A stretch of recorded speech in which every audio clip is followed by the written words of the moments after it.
Boa tarde a todos. Bem-vindo à nossa edição do webinar sobre neuroarquitetura. Aqui comigo estão a Ana Crepaldi, gerente de marketing da Shop Contract, e a Andréa de Paiva, arquiteta, que vai liderar esse webinar. Um pouquinho sobre a neuroarquitetura.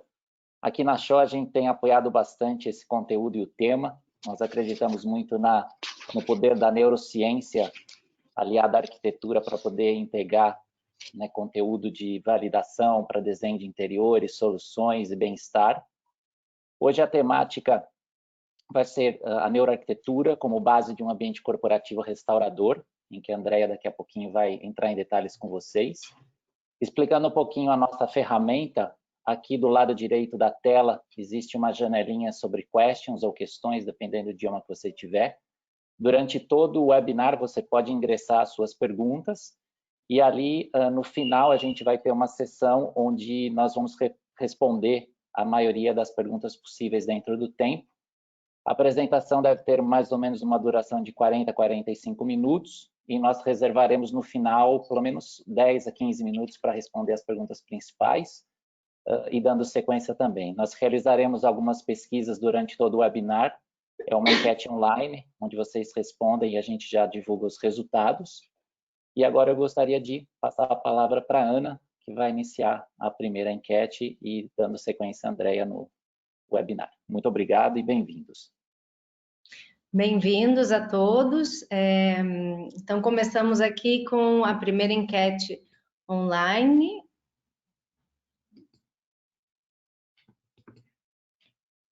Onde vocês podem aí responder.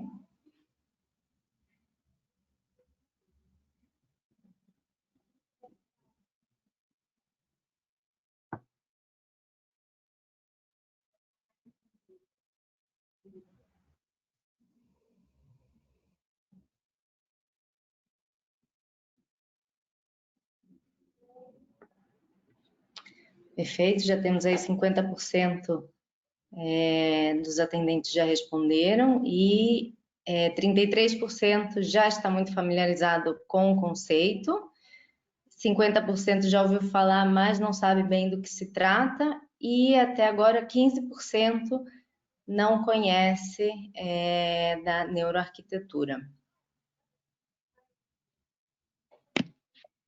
Então, muito obrigada a todos que responderam. Eu vou passar então agora a palavra para a Andréa. Bem-vinda, Andréa, muito obrigada por participar aqui conosco. E é com você agora. Beleza, obrigada, Ana. Vocês estão vendo minha tela? Porque aqui, de repente, apareceu uma outra imagem para mim. Ana, então, só me confirma que você está vendo minha tela, por favor. Sim, estamos vendo a sua tela, sim. Ok. Bom, obrigada pelo convite, estou super feliz aqui de falar desse assunto para vocês, ajudar a compartilhar conhecimento sobre a neuroarquitetura, que é um assunto que me empolga muito, e eu espero que para os 33% que já conhecem, já estão super familiarizados, eles também sejam empolgados, imagino, para estar ouvindo de novo falar sobre o tema, e para quem não conhece tanto ou nunca ouviu falar, eu espero que essa conversa nossa rápida aqui de hoje ajude a inspirar vocês e a deixar vocês mais curiosos em relação ao tema. Eu sempre falo que é uma área muito nova, então eu não vou trazer aqui tantas respostas necessariamente, mas eu espero trazer perguntas interessantes e que direcionem o nosso olhar para caminhos mais... que nos ajudem a chegar mais perto daquilo que a gente busca com os nossos projetos. Então, rapidamente para começar, deixa eu só me apresentar aqui para vocês. Eu sou arquiteta, como o Luciano comentou, arquiteta urbanista pela USP, não sou neurocientista, mas há 7 anos, desde 2013, eu tenho pesquisado esse tema, fiz o meu mestrado nessa área lá em Londres, e desde então me envolvo muito com qualquer coisa relacionada à neuroarquitetura. Atualmente, eu sou consultora na FGV, e eu sou professora do curso de Neurobusiness lá, participei de toda a criação do curso junto com o Robson Gonçalves. Inclusive, nós escrevemos juntos o livro Triuno Neurobusiness e Qualidade de Vida, que a gente está compartilhando o PDF através do nosso Instagram. Então, para quem quiser o PDF desse livro, depois entre em contato com a gente no @neuro_au e a gente compartilha nesse momento de pandemia e tal, a gente começou com essa proposta. E fora isso, eu sou consultora em neuroarquitetura, especificamente no Ateliê Von Ha, e eu tenho um curso chamado Neurociência Aplicada a Ambientes e Criação na FAAP, que é focado em neuroarquitetura. E para quem quiser depois saber mais sobre o tema, se empolgar, quiser pesquisar e tal, eu tenho um site, que é o neuroau.com, e eu compartilho lá artigos sobre as várias áreas que são contempladas pela neuroarquitetura. E agora a gente também tem um canal no YouTube, e a gente está sempre postando coisas nas redes sociais, então é uma boa forma da gente manter contato. E, bom, já comecei perguntando quem já tinha ouvido falar sobre esse tema, porque é um tema que está cada vez mais sendo discutido, mas tem muita gente ainda com um certo pé atrás em relação à neuroarquitetura. E o que seria a neuroarquitetura? Então, para a gente começar, né, o nome já é um nome bem ilustrativo, ele junta, né, neurociência a arquitetura. Mas, na verdade, tanto o prefixo neuro, né, como a palavra arquitetura, elas não contemplam tudo que a neuroarquitetura abrange. Então, ela é uma área muito maior do que só a junção de neurociência com arquitetura. Então, quando a gente fala de neuro, na verdade, a gente está falando de biologia, de entender o nosso funcionamento, não só o nosso comportamento, entra também conhecimentos de psicologia.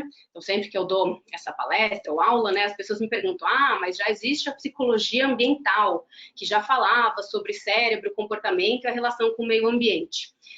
E a neuroarquitetura, na verdade, ela abraça várias áreas. Então, essa é uma das áreas que ela abraça, também faz parte dela, mas não é só isso. Então, ela junta toda a parte de biologia, então, não só neurociência, mas ciência cognitiva, endocrinologia, para a gente entender os funcionamentos dos nossos hormônios, e, lógico, toda a parte de psicologia. E na parte de arquitetura, ela não foca só na arquitetura, né, no sentido geral da palavra arquitetura, que seria a arquitetura de edifícios. Na verdade, ela foca também em design de interiores e no urbanismo, né, no design das cidades. Então, assim, o princípio, né, a ideia principal da neuroarquitetura é entender como o ambiente físico afeta as pessoas que ocupam aquele espaço, que usam aquele espaço para alguma atividade. Então, qualquer espaço que seja, pode ser desde uma sala, né, um cantinho na sua casa, até uma cidade inteira. E diferente da psicologia da arquitetura, e aí acho que vale a pena destacar essa diferença principal, né? Eu falei para vocês, a neuroarquitetura ela abraça essa área, ela contempla a psicologia da arquitetura ou psicologia ambiental, mas ela não se limita a isso. O grande diferencial que eu acho da neuroarquitetura, e que é a base aqui da nossa conversa para depois a gente chegar no ambiente restaurador, mas o grande ponto é quando a gente pensa nas características sensoriais do espaço, então, vou mudar a iluminação, vou colocar um cheirinho nesse ambiente, vou colocar mais janela, menos janela, mudar os móveis, mudar o layout, mudar a cor da parede. Quando a gente pensa em tudo isso, a gente está, né, mudando gatilhos, né, que são esses detalhes do ambiente, que vão resultar lá na frente numa mudança de comportamento do usuário. É isso que a psicologia ambiental estudava, né, estuda ainda e observa. Então, quando eu mudo uma determinada característica sensorial no meu ambiente, qual é o resultado lá na frente de transformação nas pessoas que a gente pode observar? E aí o grande ponto, a grande contribuição da neuroarquitetura é que ela não olha só para esses dois extremos, né, que seria um gatilho aqui no espaço e o resultado final, que é o comportamento. Ela olha para tudo que acontece entre esses dois extremos. E por isso que entender de biologia e do nosso funcionamento é fundamental, porque a gente vai ver, eu fiquei mais egoísta, ou eu fiquei mais tímida, ou eu fiquei menos criativa ou mais criativa, mas assim, o que aconteceu no meu organismo quando eu entrei naquele ambiente, ou quando eu comecei a realizar uma atividade ali, que, né, resultou naquela mudança de comportamento. Então, esse é um ponto importante para a gente ter em mente, que a gente busca ter um entendimento muito mais completo do que é o ser humano. E do que resulta, né, em mudanças de comportamento e até mesmo mudanças de percepção. E não foquem tanto no nome neuroarquitetura, para quem está ainda se envolvendo, até porque o nome muda, esse nome, né, é um nome super popular, tem gente que fala neurociência para arquitetura, enfim, tem vários nomes que podem surgir, mas se prendam à ideia que está por trás, que é muito interessante.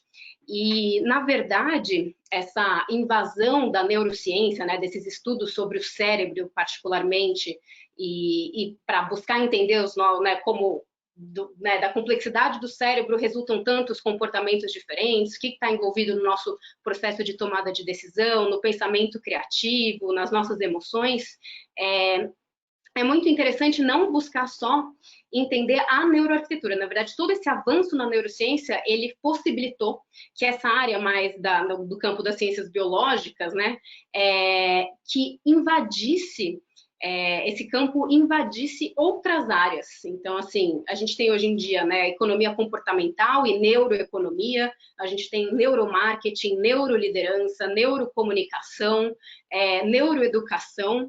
Então, assim, a gente aprende muito sobre neuroarquitetura olhando para todos esses outros campos em que a neurociência e a biologia cruzam aí com outras áreas de conhecimento.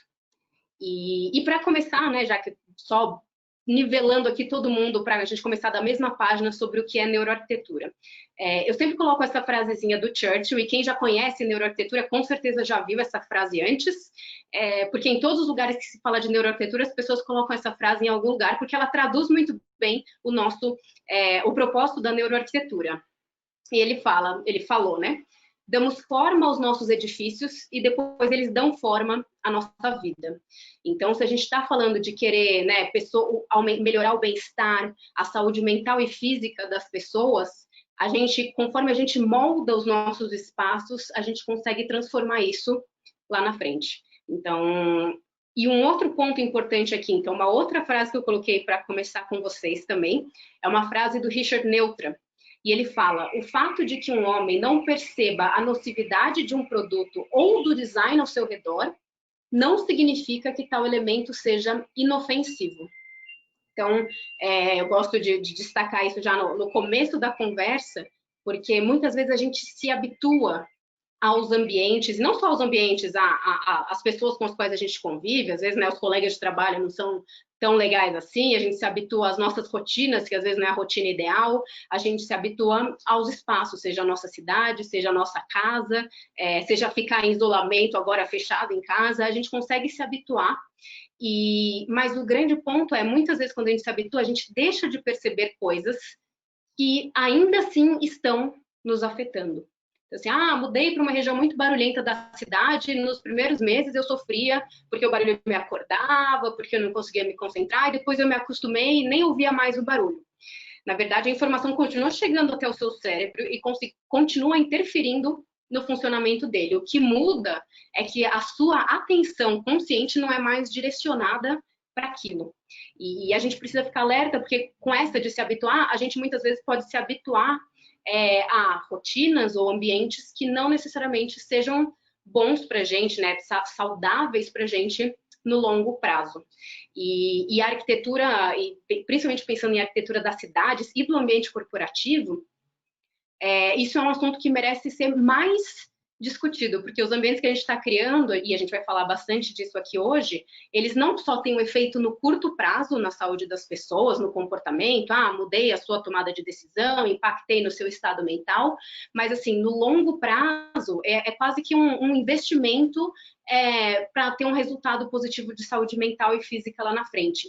E a gente foca muito, pelo menos eu percebo isso nas minhas consultorias, nas minhas aulas e tal, ainda, não tanto por parte dos arquitetos, mas mais dos clientes, um foco muito grande num resultado imediato. Principalmente, obviamente, a arquitetura de consumo, né? Então, lojas, restaurantes, eu quero aquela experiência agora, e um foco só no momento presente, mas, na verdade, quando, né, um edifício ou um espaço molda a nossa vida, ele está moldando a gente no longo prazo também. Então, tem resultados aí que são muito mais duradouros e que nos impactam muito mais do que só esses pontuais de curto prazo.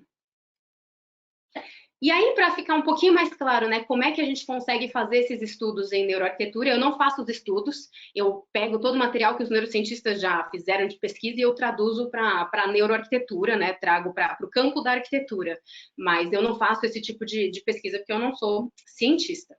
Mas a gente hoje, com esses avanços tecnológicos, a gente consegue não só olhar para essa imagem que vocês estão vendo aqui, azul e vermelha do cérebro, que mostra o fluxo sanguíneo. Então, como é que determinados gatilhos, seja uma atividade que eu te dou para fazer, ou uma imagem de um ambiente que eu te mostro, né? Como é que esses gatilhos eles alteram o funcionamento do seu cérebro. Então, assim, a gente consegue ver para onde está sendo bombeado o sangue, e com base nisso a gente consegue dizer do tipo, a gente tem já meio bem mapeado o cérebro, não 100%, ele é super complexo, e então, assim, a gente ainda tem muita coisa a descobrir só sobre o cérebro, não estou nem falando de neuroarquitetura, mas ainda assim a gente já tem um bom mapeamento e a gente consegue perceber que, por exemplo, mesmo que conscientemente você não sinta nenhuma diferença, dependendo do estímulo que eu te dou, mais sangue pode ser bombeado para uma área responsável pelo processamento de emoções, e você, mesmo que você não perceba, de repente o seu organismo está se transformando, aquilo está te afetando, e eu consigo perceber através de um exame de neuroimagem, e não através de uma pesquisa, de uma pergunta, porque você não vai ter a percepção consciente daquilo. Então, a gente consegue observar o cérebro em funcionamento, que seria esse bombeamento de sangue, e a gente consegue observar a massa do cérebro, a estrutura, a anatomia dele, e aí, no longo prazo, a gente consegue perceber mudanças aí. Então, percebam de novo essa diferença entre curto prazo e longo prazo. Isso vai fazer todo sentido quando a gente falar lá na frente, né, das estratégias para esse ambiente restaurador. A gente tem que sempre pensar estratégias de curto prazo combinadas com as de longo prazo. Então, quando a gente olha para o fluxo sanguíneo, é uma mudança de curto prazo. Agora o sangue foi bombeado para essa área, daqui a alguns instantes isso pode mudar. Mudanças estruturais, que a gente vê aqui, por exemplo, nas imagens de baixo, né, um cérebro saudável comparado com o cérebro de alguém que abusou de drogas por muitos anos, a gente consegue ver alterações na massa dele, ou de alguém com Alzheimer aqui no cantinho da tela. E, na verdade, para entender o cérebro, aliás, antes, um parênteses, estou aqui falando algumas coisas, deixa eu só marcar um ponto para não dar margem para uma interpretação equivocada. Quando eu falo de um ambiente no curto prazo ter vários efeitos, do tipo, te deixou mais criativo, menos criativo, egoísta, colaborativo, comunicativo, etc. Óbvio que o espaço é uma variável que influencia a gente, tanto o nosso comportamento pontual, como a nossa saúde lá na frente, desenvolvimento de depressão, ou enfim, algum problema de saúde lá para frente. Ele é uma variável, ele não é a única. A grande questão é que a maioria dos usuários do espaço esquece que ele tem um potencial tão grande. Então, ainda mais quando os efeitos demoram para acontecer e você se habitua àquilo que você não gostava. Então, de repente, lá na frente, você está desenvolvendo uma depressão ou algum tipo de problema ou dificuldade de memorização, de aprendizado, e você vai focar em vários pontos do tipo, eu não tenho dormido tão bem, ou meu trabalho é muito estressante e tal, e todos eles estão relacionados, mas a gente muitas vezes esquece do ambiente como uma variável importante, porque ele tem esse efeito, às vezes, demorado, e os efeitos de curto prazo a gente se habitua e deixa de perceber. Então, a gente esquece que ele tem um grande potencial de influenciar o nosso comportamento. E aí, ao longo aqui da nossa conversa, eu vou trazer exemplos nesse sentido para provar para vocês o que eu estou falando aqui. E aí, como eu falei, o cérebro é muito complexo, a gente não tem todas as respostas, e essas daqui não são as únicas estratégias da gente entender como um estímulo afeta o nosso comportamento e o nosso cérebro. Então, além de olhar para o cérebro e para essas alterações, a gente pode olhar para variações na química do nosso organismo. Então, por exemplo, né, alterações hormonais, dos hormônios circulando na nossa corrente sanguínea. Isso também indica emoções, indica nível de estresse, etc. A gente consegue medir isso. E a gente olha muito para a evolução. Então, vocês vão ver aqui, quando a gente falar sobre, né, o contato com a natureza, lá no final da nossa conversa, né, e como o contato com a natureza faz bem e a ausência de natureza na nossa vida faz mal, e tem vários estudos que comprovam isso. E aí, se a gente se questiona mais o que gera isso, né? Fica muito mais fácil da gente entender se a gente usar uma perspectiva evolucionista e pensar que o cérebro não teve tempo nessa evolução recente das cidades de se adaptar. O cérebro, para se adaptar, ele leva milhares de anos ao longo da evolução. Então, essa vida na cidade ela é muito recente, e essa ausência de natureza na nossa vida, então, mais recente ainda. Então, o cérebro não teve esse tempo evolutivo de adaptação, e por isso a gente conclui que a ausência de natureza não faz bem e a presença de natureza faz. E isso a gente consegue observar, né, através de estudos que mostram que, por exemplo, a nossa percepção de dor, ela diminui quando a gente está internado, né, se recuperando no hospital, e a gente tem vista para uma paisagem natural. Então, a gente percebe menos a dor no nosso organismo. Olha como é algo que foge de um controle consciente, né? A gente percebe menos a dor só com base naquele ambiente físico, né? Uma alteração no ambiente físico ao nosso redor. A vista para a paisagem natural ajuda a gente a perceber menos dor. Um ambiente mais artificial, em compensação, os pacientes têm mais percepção de dor, precisam de mais analgésico, mais anestésico. Além disso, eles se recuperam mais rápido quando eles também estão nesse ambiente mais natural, com vista para uma paisagem natural. Então, olha como são comportamentos inatos, né, assim, da nossa biologia, que fogem do nosso controle consciente. E por último, aqui nesse slide, vou falar um pouquinho do nosso corpo, depois eu também volto para esse assunto lá na frente. Mas o nosso corpo, a gente, quando pensa em cérebro, neurociência, comportamento, tomada de decisão, criatividade, a gente sempre foca aqui na cabeça e a gente esquece que cabeça e corpo estão totalmente integrados. Para o nosso cérebro funcionar bem, ele está o tempo todo recebendo mensagens do nosso corpo. Tem uma área na neurociência que estuda só isso, que chama Embodied Cognition. Né, e eles falam cognição é corporal. Não é à toa que estudar deitado na cama ou trabalhar deitado na cama, nossa performance vai cair, né, comparado com trabalhar em pé ou trabalhar sentado, porque a postura que a gente adota ao longo do dia transforma a nossa forma de pensar, o nosso estado mental, as nossas emoções. Inclusive, eu sei que tem alguns ex-colegas meus de formação no teatro aqui assistindo a gente, e a postura que o ator adota para criar personagens também transforma, né? Às vezes a criação de um personagem, ela vem muito mais da postura que você adota de mais corcundo, mais empinado, etc. Tudo isso vai ajudando você a chegar nesse estado mental do personagem, porque é uma via de mão dupla. E tem uma super relação do corpo com a arquitetura, já que a gente escolhe o mobiliário ou a proporção dos espaços, e tudo isso influencia na nossa postura, ou mesmo a distância dos ambientes, o quanto as pessoas vão andar de um ambiente para o outro, tudo isso está influenciando diretamente o nosso corpo e automaticamente mandando mensagens para o nosso cérebro. Então, para a gente entender o nosso cérebro mesmo e como o espaço nos afeta, a gente tem que olhar para esse conjunto de elementos. E aí, isso aqui já tem sido comprovado por vários cientistas, inclusive, né, uma área da economia comportamental. Foi em 2002, um psicólogo ganhou o Prêmio Nobel de Economia, ele chama Daniel Kahneman, exatamente por trazer contribuições da psicologia cognitiva, mostrando que nós somos muito menos racionais do que a gente acredita. E o que se diz hoje em neurociência é que a nossa percepção consciente, ela é menos de 1% de todo o processamento inconsciente de informações que acontece no nosso cérebro. Então, se a gente olhar para esse iceberg, né, o que a gente consegue realmente ter conhecimento que está acontecendo dentro da gente é uma proporção muito baixa em comparação a todo o resto que está acontecendo abaixo do nível da consciência. E aí a gente, então, tem na economia, com essas contribuições do Daniel Kahneman, depois do Richard Thaler, em 2017, também ganhou o Nobel nesse campo. A gente tem várias contribuições aí apontando que até mesmo em assuntos que envolvem economia e finanças, que é algo que a gente acha que é tão racional, porque está envolvendo números, é óbvio que a gente vai sempre escolher mais, etc.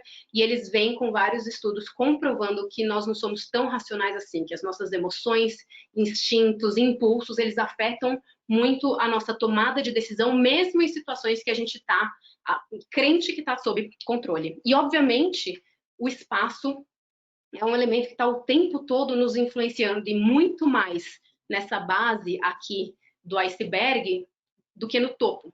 Por isso é importante a gente ficar sempre atento. E aí, eu não vou fazer uma enquete sobre essa imagem, não acho que é o caso, esse gifzinho, mas eu peço que vocês prestem atenção e tentem responder para que lado essa moça está girando. Então, um segundo aqui para vocês olharem e pensarem aí com vocês mesmos.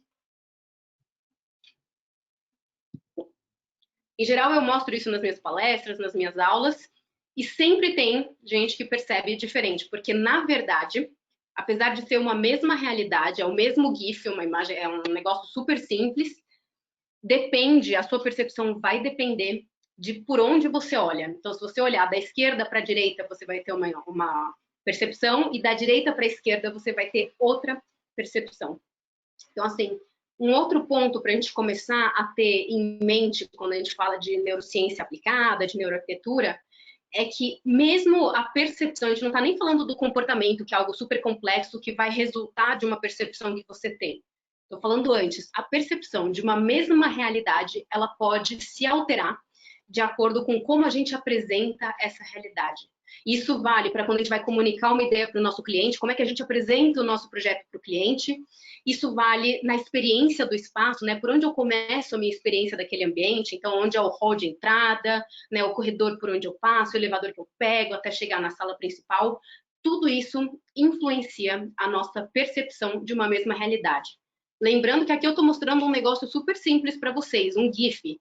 Informações mínimas, assim, informação só visual e super repetitiva. Agora pensa no espaço, com essa riqueza sensorial que ele tem de cheiros e sons e luzes e cores, né? Tudo isso o tempo todo influenciando a nossa percepção. E aí, então, relacionado ainda nesse campo da percepção, antes de entrar lá nas nossas estratégias, né, que vai ser mais a segunda parte da nossa conversa, alguns pontos básicos para a gente ter em mente. A nossa percepção varia mesmo mostrando uma mesma realidade para uma mesma pessoa. Imagina quando são várias pessoas experimentando essa realidade. As percepções mudam muito. Porque, na verdade, o cérebro, ele integra as informações que são levadas até ele através dos nossos sentidos e ele cria a sua própria interpretação da realidade. Então, assim, a gente não está necessariamente vendo a realidade, a gente cria uma imagem dela aqui, até porque as coisas, elas são, a maioria dos nossos sentidos, ele absorve energia, né, ondas eletromagnéticas, então, assim, a gente cria essa visão do que são as coisas, do que são os ambientes, as pessoas, etc. É tudo uma interpretação que o nosso cérebro, ele cria. E aí, a interpretação do meu cérebro não necessariamente vai ser igual à interpretação do cérebro das outras pessoas. Por isso que tem vários elementos importantes aí para a gente levar em consideração.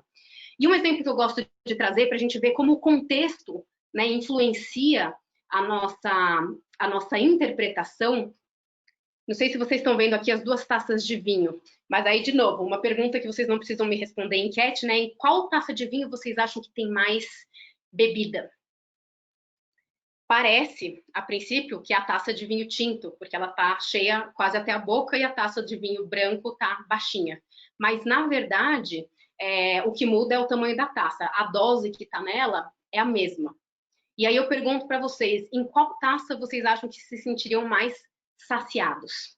E tem estudos que comprovam que o fato de você achar que a comida que você está comendo ou a bebida que você está bebendo, né, achar que a quantidade é diferente, isso muda, né, o quanto você vai se sentir saciado, mesmo que a quantidade não tenha mudado, é só a sua interpretação da realidade. Então, foi feito um estudo em que as pessoas comiam cookies pequenas com óculos de realidade virtual mostrando cookies grandes.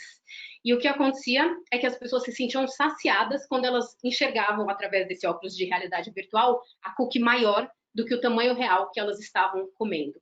Então, olha como o cérebro integra tudo, inclusive a nossa saciedade, né, a percepção de dor, coisas que fogem do nosso controle consciente, estão o tempo todo sendo influenciadas, né, pelo contexto onde a gente está inserido. Inclusive, em arquitetura, falando de efeitos de curto prazo, a gente sabe que a cor dos ambientes influencia também na nossa percepção de sabor, e o som dos ambientes a mesma coisa. Então, assim, tem muitos estudos aí, não vou entrar neles todos, porque senão a gente vai ficar sem tempo. Então, bom, o ponto principal é que a gente crie ambientes mais eficientes e a gente busca, então, um uso estratégico do espaço. E quando eu falo ambientes eficientes, eu estou falando principalmente, né? Então, desde hospitais que estimulem a recuperação, uma menor percepção de dor, até escolas que estimulem não só aprendizado, memorização, mas assim, durante a escola, o período que a gente passa na escola, né, a criança passa na escola, é que a identidade dela, grande parte, vai ser formada ali, um banco de memórias aprendidas que vai influenciar o comportamento dessa criança ao longo da vida dela inteira, também vai sendo formado ali. E quando a gente fala de ambientes eficientes, óbvio, o ambiente corporativo entra nesse campo. E aí, 3 coisas que a gente precisa combinar quando a gente vai aplicar a neuroarquitetura, né, em busca aí da criação de ambientes melhores, ambientes mais restauradores. Então, não só as características sensoriais do ambiente, mas também um conhecimento de quem são os nossos clientes, porque por mais que a gente olhe para esses padrões de funcionamento do cérebro, a gente sabe também, por conta dos estudos de neurociência, que o nosso cérebro ele é plástico e ele é moldado, né, de acordo com as experiências que a gente vive ao longo da nossa vida. Então, assim, tudo que a gente vai, né, tendo de experiência vai influenciando o nosso cérebro, criando memórias aprendidas, e isso transforma a nossa percepção e o nosso comportamento. E por último, a gente tem que levar em conta também as atividades que a gente vai exercer no ambiente, né? Um mesmo ambiente com atividades diferentes, do tipo a nossa casa, que antes era um lugar só de morar e relaxar.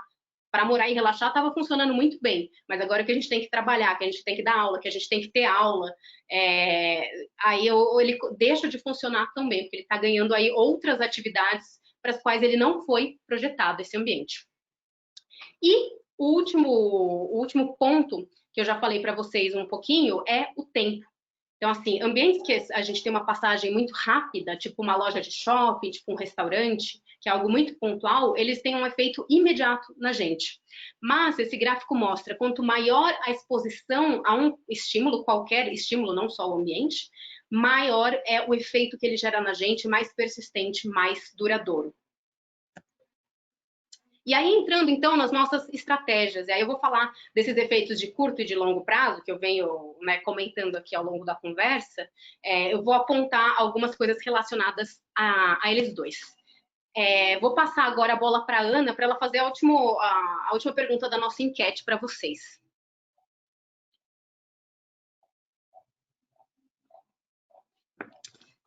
Oi, estou aqui.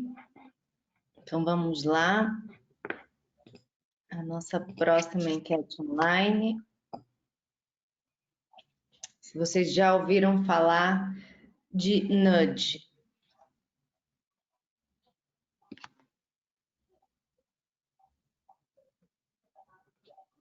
Já temos 20% e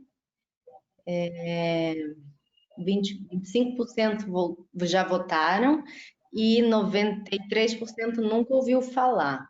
Caramba! Ok. Tá dando 36, 90% nunca ouvi falar. Mais uns segundos.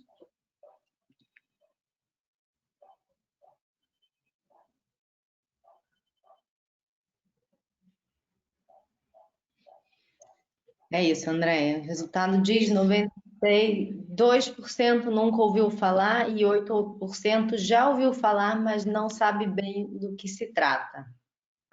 Ok, muito, muito bom saber. E, bom, vamos lá. O nudge é uma expressão em inglês que significa uma cutucada ou um empurrãozinho. E na verdade, o que a gente discute hoje de nudge é muito por conta da pesquisa do Richard Thaler, que é esse economista que eu falei para vocês, que ganhou o Nobel em 2017. E ele usa o nudge, né, em vários contextos, principalmente nas políticas públicas, para transformar comportamentos das pessoas. Então, são pequenas cutucadas ou um empurrãozinho de leve que contribuem para induzir determinados comportamentos. Então, não é você forçar o comportamento ou você não dar alternativas, é você dar todas as alternativas, mas colocar determinadas, alterar alguma características, né, na sua forma de apresentar uma ideia ou de construir um espaço, e aí estimular a indução de determinados comportamentos. E na arquitetura, Na arquitetura, eu trago sempre esse exemplo que eu gosto bastante. No aeroporto de Amsterdã, eles estavam com um problema, que os rapazes não estavam mirando no lugar certo na hora de ir ao banheiro. Você pode, achando que nós somos tão racionais e conscientes, né, fazer todo um discurso, colocar plaquinhas, pedir, por favor, faça, né, no lugar certo, não vai ficar sujo o banheiro, é bom para todo mundo, etc, etc, etc. Mas apelar para a racionalidade e para a consciência nem sempre é a ferramenta a estratégia mais eficiente. E aí, no caso aqui desse banheiro de Amsterdã, eles resolveram pintar essa mosquinha na porcelana e, obviamente, a limpeza do banheiro melhorou absurdamente. Então vejam como é um detalhezinho, uma coisa super pontual, que não força ninguém a nada, não impõe nada, mas induz determinados comportamentos. E às vezes, como é o caso aqui, são soluções super baratas e que podem transformar aí, né, tanto o uso do espaço e a qualidade daquele espaço, como é o caso do banheiro, como, já que a gente está falando de ambientes restauradores, estimular comportamentos mais saudáveis para as pessoas, né, para os usuários daquele espaço. Então, isso é muito utilizado na organização de alimentação, nas escolas públicas, a ordem da comida altera, né, o que as crianças vão comer.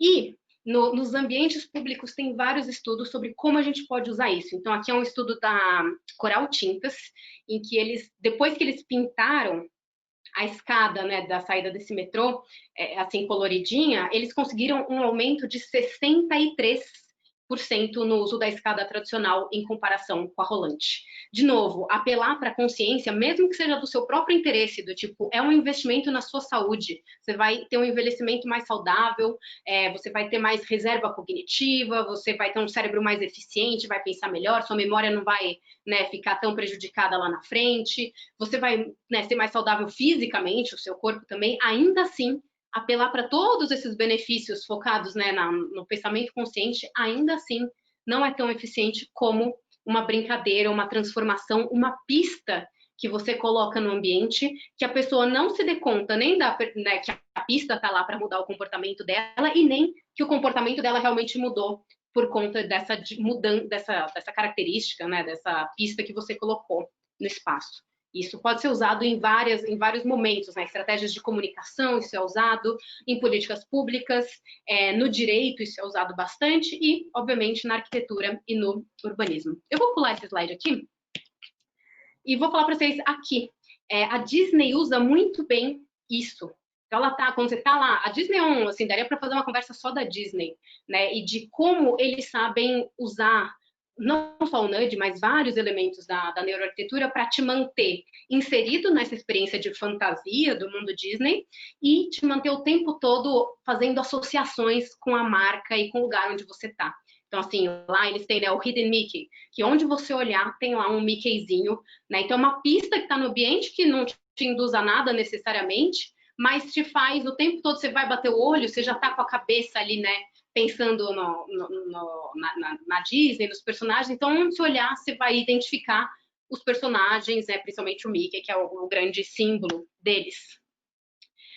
Voltando para a arquitetura, isso pode ser utilizado para direcionar caminhos. Então, as estratégias, né, como é que a gente vai colocar não só a sinalização do tipo, vá para o lado tal se você quer ir para esse ambiente, ou siga, né, pega o elevador, vai para tal caminho se você quer, ou, enfim, a recepção, o consultório, tal.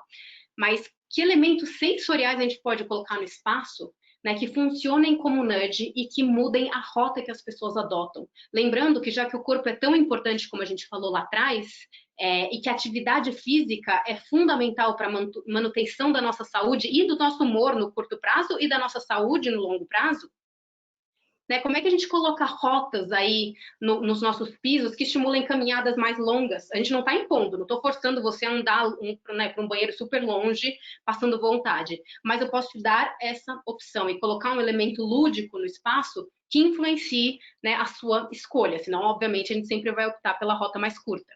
Então, aqui é um galpão que foi reaproveitado e eles usam ali os trilhos do trem para, né, ajudar a guiar, conduzir o caminho das pessoas. Aqui, mais um exemplo em escada, né, como é que a gente comunica alguma mensagem através na escada que, de repente, estimule o uso dela ao invés de um elevador. E aqui, como é que, até pensando nesse contexto, né, de pandemia e agora de volta para os escritórios, então, né, onde eu vou, a gente discute quais são essas mudanças que vai ter no ambiente, além né, de espaços que respeitem o distanciamento social e tal, e a gente pode usar muito bem os nudges, né, principalmente no piso, mas não só no piso, para condicionar esses comportamentos. Então, assim, eu não quero isolar as pessoas, porque ninguém aguenta mais ficar isolado, mas, ao mesmo tempo, no ambiente corporativo, quando a gente voltar para o escritório, a gente precisa respeitar distâncias. Então, como é que eu isolo sem ser colocando uma barreira, uma parede, que aí, né, como se eu tivesse fechado em casa? Então, mensagens, né, sensoriais no ambiente que ajudem as pessoas a respeitarem esse comportamento, até porque a gente acaba esquecendo em alguns momentos, né? Ajudem a respeitar, mas, ao mesmo tempo, tragam também, né, elementos positivos da convivência, e não bloqueiem 100% e não imponha nada.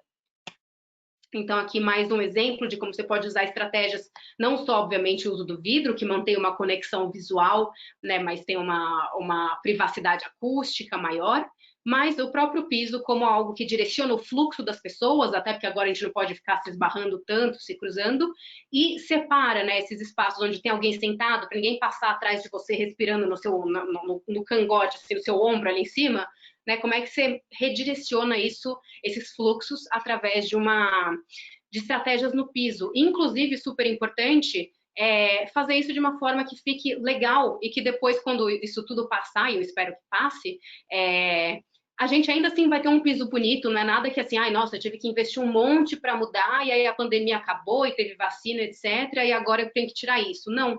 Como é que a gente faz de uma forma que fique, não só placas, fita crepe no chão, alguma coisa assim, que seja uma coisa ou feia, ou algo que depois não vai fazer sentido continuar naquele espaço.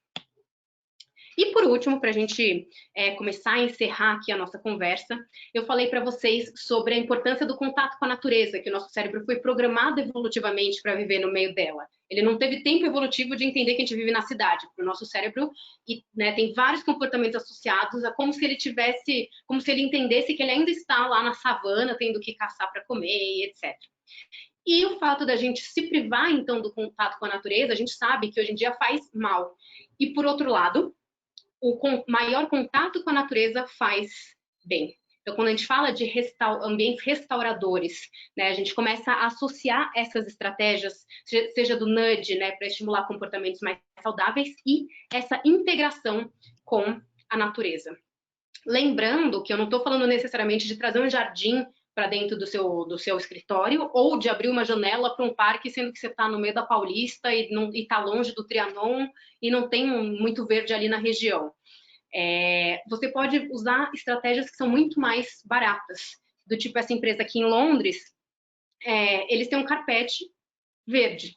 E o simples fato do carpete ser verde, né, algumas áreas mais primitivas do nosso cérebro, ao processarem essa informação, elas não necessariamente vão ter o questionamento que a nossa consciência tem, do tipo, isso é falso, isso é um carpete. Né? Ela encaixa aquilo num padrão que o cérebro já está acostumado, que é o padrão verde no chão é grama.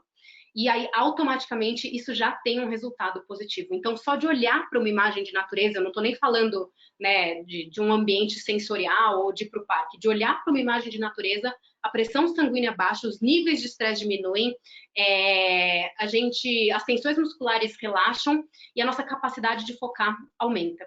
Então, assim, tem vários benefícios só de olhar para uma imagem natural. Então, imagina quando a gente consegue trazer mais elementos sensoriais. Óbvio que quanto mais rica sensorialmente for essa experiência, melhor vão ser os efeitos na gente, mais intensos. Mas, ainda assim, qualquer iniciativa é válida.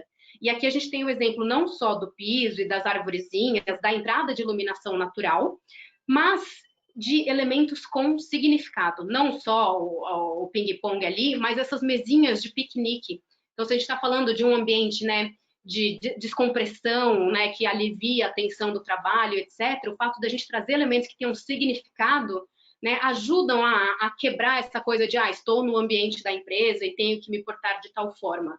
Né? Você ajuda a descontrair, a trazer emoções associadas à sua lembrança de quando você fez piquenique com a sua família na última vez, etc. Então, assim, juntar várias estratégias, é sempre uma questão de estratégia e nunca é um fator só. Mudei a cor da parede, agora meus funcionários estão criativos. Não existe isso. Primeiro que você não vai ficar criativo né, assim, você não era criativo e de repente ficou. Você tem uma pequena alteração no seu nível de criatividade, mas assim, não é que vai mudar da água para o vinho. E segundo, que nunca é um fator só, é uma combinação de estratégias. Então aqui de novo, né, exemplo com carpete.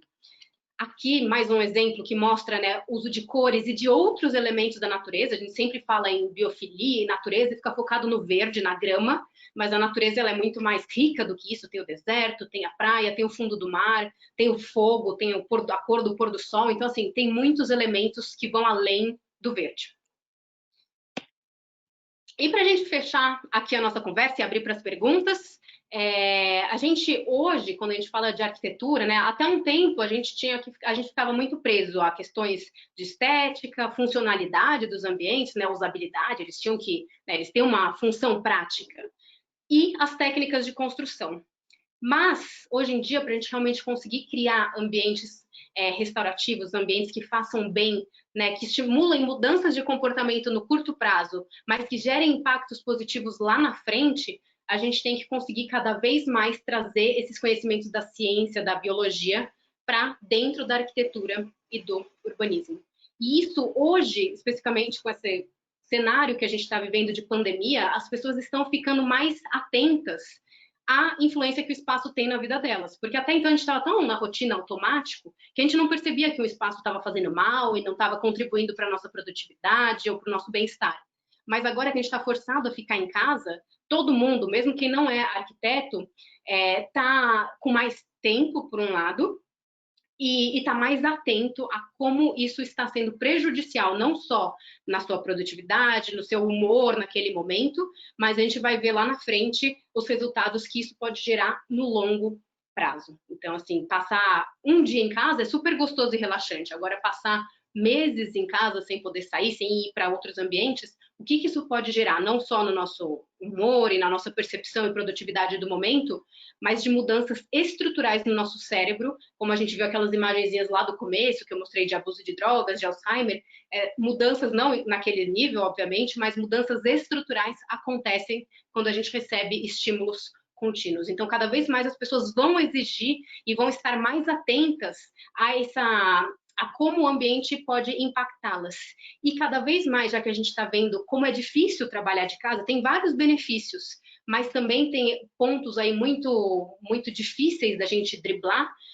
Cada vez mais, na minha visão, o ambiente corporativo vai ganhar mais importância. A gente não precisa passar todos os dias trabalhando todas as horas lá, a gente pode ser mais flexível, porque a gente viu que dá, mas ainda assim, ele tem uma importância fundamental para a manutenção da nossa saúde e do nosso bem-estar. Então, a gente tem que pensar muito bem, de maneira muito estratégica, juntando aí biologia, ciência, a arquitetura.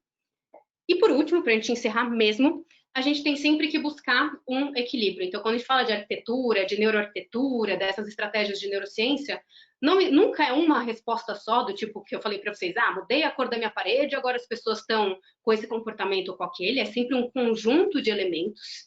E não existe certo e errado, existe a busca por um equilíbrio. Então, assim, a gente tem que focar em eficiência no curto prazo. Então, de repente, um ambiente, eu preciso que o meu ambiente deixe as pessoas mais estressadas, porque eu preciso, sei lá, o médico na sala de cirurgia, ele precisa estar atento e estressado, não é para estar mega estressado, mas ele também não pode estar tão relaxado que de repente ele vai estar, não presta atenção no paciente lá. Então, assim, a gente tem que criar ambientes que sejam eficientes, funcionais no curto prazo, mas sempre equilibrando com um bem-estar no longo prazo. Então, se a sala de cirurgia do hospital é um ambiente estressante e tem que ser tudo bem, como é que eu reequilibro isso no sistema desse edifício hospitalar? Que outros ambientes e que outros elementos sensoriais nos outros ambientes eu vou usar para que no longo prazo esse médico que está trabalhando por anos no mesmo hospital, ele mantenha lá os níveis de saúde dele e ele não seja prejudicado por aquele ambiente. Tá, e aí, para quem quiser manter contato comigo, aqui eu compartilho meus contatos com vocês, tanto nas redes sociais, que é o neuro_au, meu site neuro.com, que tem vários artigos sobre o tema, então para quem quiser se aprofundar em alguma área específica, lá eu tenho mais tempo para escrever com calma, do que aqui é uma conversa muito rápida, tem muita coisa para falar, e eu poderia passar horas aqui falando. E tem meu e-mail também, e tem aqui o link, porque agora a Shaw Contract tá com o Telegram, então para quem quiser entrar em contato com eles, tem aqui o link. Ana, se você quiser voltar, vou colocar aqui para as pessoas tirarem as suas dúvidas. Espero que tenham perguntas. Sim, sim, tivemos aqui algumas perguntas. E a primeira é justamente quais são as estratégias para conhecer melhor o cliente? Conhecer melhor o cliente.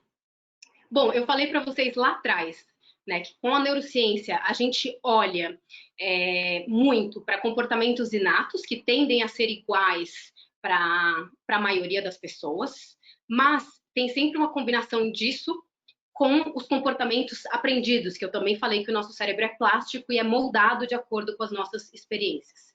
Então, assim, a gente tem que ter estratégia, a gente tem que olhar para esses estudos de neurociência para entender o nosso funcionamento, né, como ser humano, como espécie, etc.